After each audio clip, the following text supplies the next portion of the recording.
Good afternoon, everyone, and thank you for choosing Across the Fence. I'm Will Michael in this afternoon for Judy Simpson. For Vermonters and their families who are coping with Huntington's disease, this coming weekend is a weekend of hope.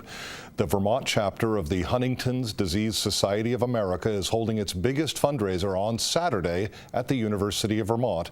It's called the Team Hope Walk. There is currently no cure for Huntington's disease. It is a fatal genetic disorder that causes the progressive breakdown of nerve cells in the brain.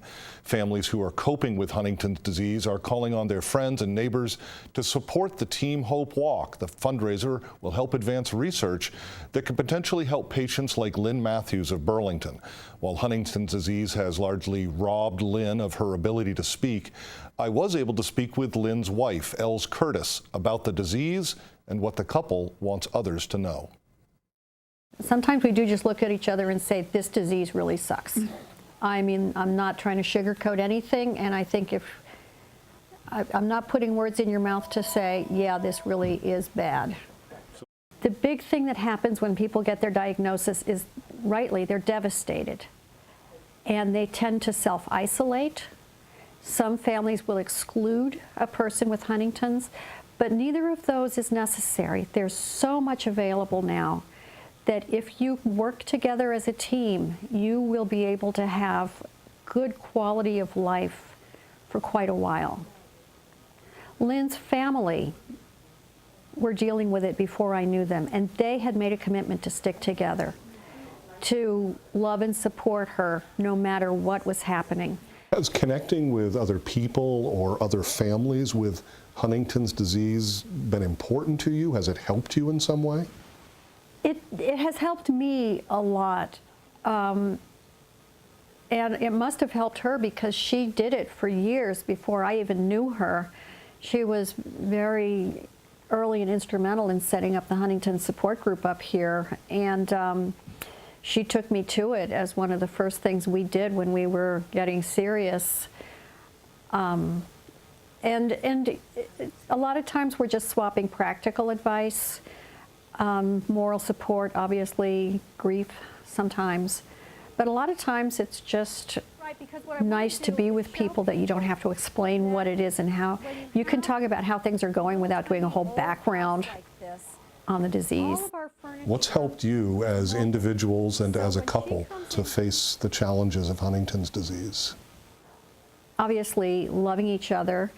But the other thing was, as she made me aware of the role that women's teamwork had played in her life, and I realized, well, you know, we really are going to be, this is a physical endeavor, we're a team of women, and it's just another athletic team sport for women. And that's how we like to think of it. And we definitely we understand her as an athlete. She does her exercises, she works at her transfers, she works at any of her PT, she works very hard on any PT she's assigned. And these are things that mean that she is still the athlete that she always was. And so that continuity of her identity, I mean, and she's a lot of other things besides that. Lynn, is that, would you say? Yes, I do. And then the other thing is how much it just means to be at home. She has her Caldwell, New Jersey blanket. She's only ever lived in 2 homes. It's a very deep word for her. Now, flick, stand, bend, bend. Beautiful, beautiful. To be able to be here, this house is like her skin.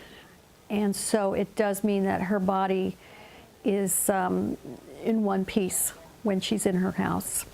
Lynn, home is important. Right. What resources have allowed Lynn to stay at home? Well, number one is definitely the way the medical community has worked together. Her primary care is at the community health center. She has a phenomenal dentist up at Willard Street. When her career was very difficult, that hygienist was still on the job with her. UVM Medical has taken care of every little thing. They never said, oh, you've got Huntington's, we don't need to do this or that little regular thing you have to do with other health issues. You know, the skin, the thyroid, the mammograms.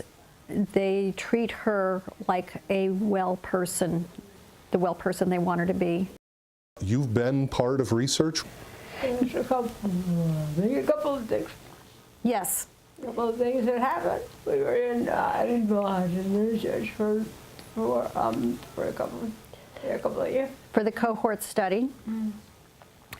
She took part, there was a huge program called the cohort study where they simply, everybody with a diagnosis that was willing, she would go, we made the drive down to Albany, she did the drive to Albany, and they would just measure all this stuff and just keep a year-by-year chart of how each patient was progressing. And the main thing they learned was that it's a unique disease for every person. And you get a diagnosis, it is not a script. It's going to be different for every single person, and for each person it's going to be different, sometimes even hour to hour. So the cohort study was very valuable and is very valuable in changing the stereotype within the community. Wouldn't you say that, Lynn? Right. Lynn is very, very strong at making the management happen. I mean, that's her understanding of what she's doing. We're giving her stuff so she can manage her life. Your quality of life is not about whether you can walk or even talk. It's about the other stuff. People know that, but sometimes it's hard to believe that you're still going to have access to it when you have something as devastating as Huntington's. I want, no matter what people are living with, I want them to understand that they can have quality of life, but you have to fight like hell to keep your resources in line. And coming up this Saturday, September 30th, is the Team Hope Walk for Huntington's disease. Event registration starts at 9 a.m. and that's at UVM at the University Heights Oval. For more information or to make a donation, check the Team Hope for Huntington's disease website that we've listed on the screen. It is hdsa.org/THW Vermont. Well, we've all heard or used the expression a bird's eye view. There is a lab at the University of Vermont that can provide a bird's eye view to just about anything in the world. Across the Fence's Rebecca Gollan tells us more. University of Vermont researchers are taking to the skies. They're using new technology to tackle some age-old problems. So in the Spatial Analysis Lab, we deal with anything that involves mapping the Earth's surface. Jarlath O'Neill Dunn is the director of the UVM Spatial Analysis Lab. The lab is located at UVM's George D. Aiken Center and is part of the Rubenstein School of Environment and Natural Resources. The faculty and research professionals in the lab work with partners both within and outside of the university.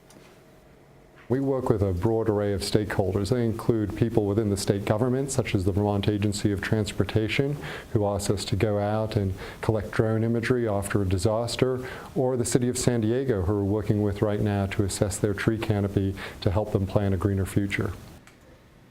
The lab specializes in extracting and interpreting large data sets.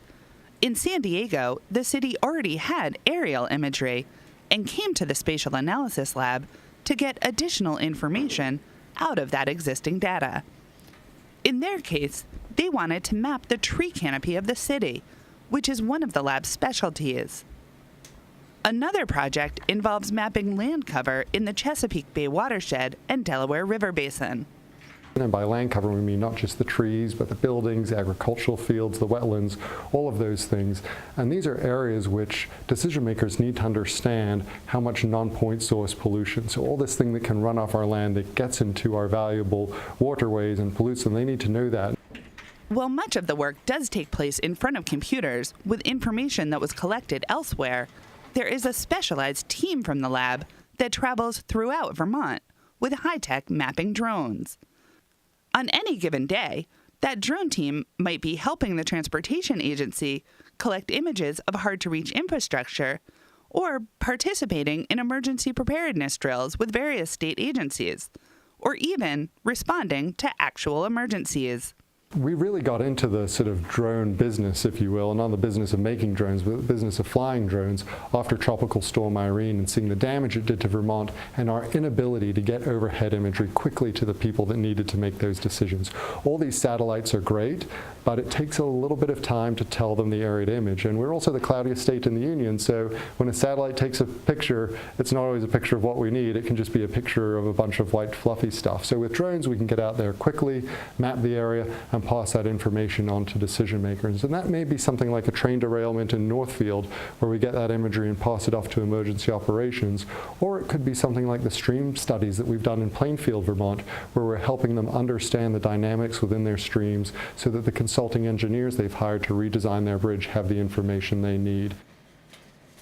The high-resolution information the drone team collects provides the most accurate and detailed aerial imagery possible. Along with analyzing data and providing information for their partners, the drone team collects imagery for the lab itself and also works with students to gather information they might need. On this day, the team is at Shelburne Farms with UVM Natural Resources PhD student Lindsay Barbieri, who's doing research on agricultural management and the environment. What's really exciting is the drones allow us to be really flexible in the timing, so we can actually fly after big events like rain events or management events. So on agricultural fields, those management events are like manure spreading or harvesting. Barbieri's research includes monitoring and comparing corn and hay fields. She's looking at different ways the fields can be managed and how those treatments affect crop yield, the environment, and the economic bottom line for farmers. Within these two fields, what we're measuring is water, so in terms of surface water runoff, so for water quality indicators, we're looking at the field runoff that comes off of these fields. We're looking at leaching, so water that leaches through the soil column. So we have lysimeters under the field that are collecting all of the water that's leaching through the fields. And then we're also monitoring greenhouse gas emissions. The extreme high-resolution images and the layers of information they capture create a 3D model of the landscape that's accurate to a couple of centimeters. That allows Barbieri to do detailed models of water flow to help her understand what's happening on the field level. Barbieri monitors the greenhouse gas levels on the ground, but the equipment to measure soil emissions is cumbersome and expensive, and the process can be very time-consuming. A recent advance in drone technology has given Barbieri the opportunity to take some of those measurements in the air. One of the other things that we're exploring on this grant, and one of the maybe even slightly more groundbreaking areas in terms of drone use, is actually putting sensors on the drone itself. So now instead of just getting imagery, we can actually put on the drone like a sensor, for example, for carbon dioxide, which is one of the gases, one of the greenhouse gases that we monitor on the field. So we can put this carbon dioxide sensor on the drone. We have a very small, tiny, lightweight sensor that we can put on the drone and then have it monitoring the atmosphere. So as it's flying these fields, it can record the carbon dioxide levels at each point that it takes. So we have it set to every 2 seconds. So we get these carbon dioxide readings, and then that can help us even more directly pare down to the field level when we monitor our greenhouse gases on the field level.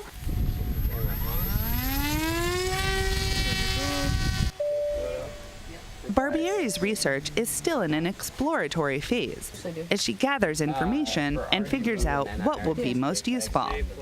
She's looking to find a way to link the atmospheric data from the drone with the readings from the sensor she has on the ground. For now, the ease of using drones opens up a whole new world for her research, and she hopes that accessibility will inspire others as well. They're becoming really ubiquitous on the market in terms of even just like small children have them, old, grandfathers have them, grandmothers, my grandmother flew a drone recently. So the more people can use them, and I guess the more people can use them easily, the more that really opens up a wide range of monitoring capabilities for earth sciences. Taking to the sky to get answers on the ground. From agriculture and the environment to infrastructure and public safety, the Spatial Analysis Lab is mapping the Earth's surface and providing information that will help communities in Vermont and beyond. In Burlington, I'm Rebecca Gollin with Across the Fence. Thank you, Rebecca, and thank you for joining us. That's our program today. We know you have choices, so thanks for choosing us.